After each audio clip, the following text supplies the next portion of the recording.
The smartest person you know is probably broke right now. Not eventually. Right now, while you're watching this. Somewhere, someone with worse grades than you, fewer books read, a shorter resume, owns something you don't. A business, a property, a number in an account that keeps growing while they sleep. You've been told your whole life that understanding more means earning more. Study harder, read deeper, think longer than the room. You did that, you're still doing that. And the money kept going to people who understood less than you. Here's what nobody says out loud. Intelligence was never your problem. What you did with it was, 500 years ago, a man named Machiavelli watched the same pattern. Brilliant advisors, brilliant strategists, losing everything to men who were bolder and far less clever. He wrote it down. Almost nobody listened. 6 traps quietly keep intelligent people broke. You will recognize yourself in more than one of them. Trap number 1, the study trap. You find something worth doing, a skill, an investment, a business idea. Because you're smart, you decide to understand it completely before you touch it. So you research, you compare options, you read reviews, you watch explainer after explainer. Then you find a better option, so you research that too. You build a plan, then improve the plan, then find a flaw, then start over. Every correction feels like progress. It isn't. Weeks disappear, then months. Somewhere else, someone heard about the same opportunity in a 5-minute conversation and just started. They didn't know the tax rules. They didn't know every risk. They knew enough to begin. 3 years later, they're ahead. Not because they were smarter, because they started sooner. Here's the part that actually hurts. The early years are worth more than the later ones. That's simply how growth compounds. So the months you spent studying weren't neutral. They were the most expensive months you'll ever lose, and you already lost them. Machiavelli said fortune rewards the bold move more often than the careful one. Opportunity does not wait for you to finish comparing your options. It never has. Trap number 2, the worth trap. Eventually you need income, real opportunities, but you also have standards. You won't take the job that feels beneath you. You won't cold message strangers. You won't ask for money directly. You won't do the awkward, small, unglamorous work. That work feels like it doesn't match your intelligence, so you wait for something bigger, something that fits who you are. 2 years disappear while you wait. Meanwhile, someone with half your education took the uncomfortable job, the one with constant rejection, cold conversations, selling, negotiating. They were terrible at first. Every rejection stung. But months in, something shifted.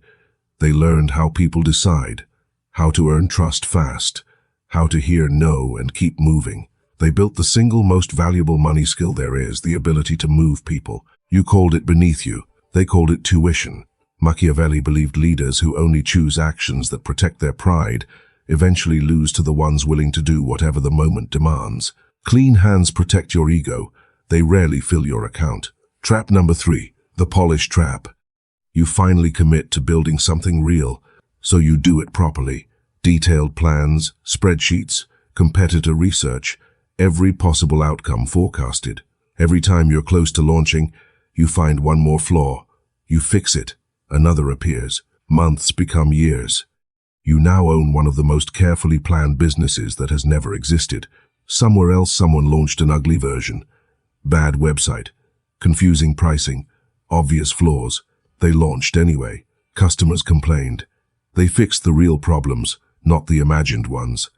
A few months later, they had 50 customers, then hundreds. You're still polishing version 1.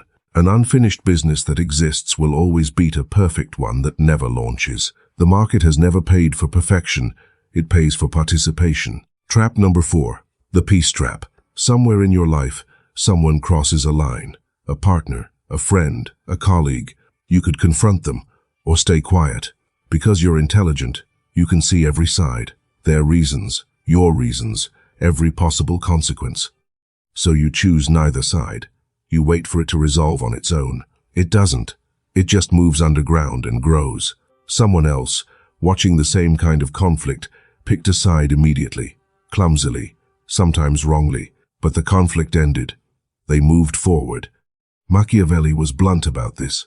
Stay neutral in a conflict and both sides eventually stop trusting you. The winner doesn't remember who stood beside them, because nobody did. Your hesitation was never wisdom.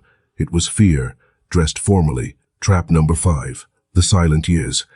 Picture two people, same starting point, same empty bank account, same year.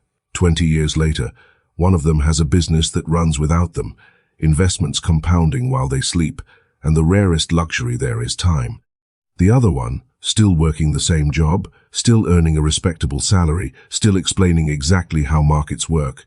No real assets, no compounding anywhere. They tell themselves, next month I'll start investing. Next month becomes next year.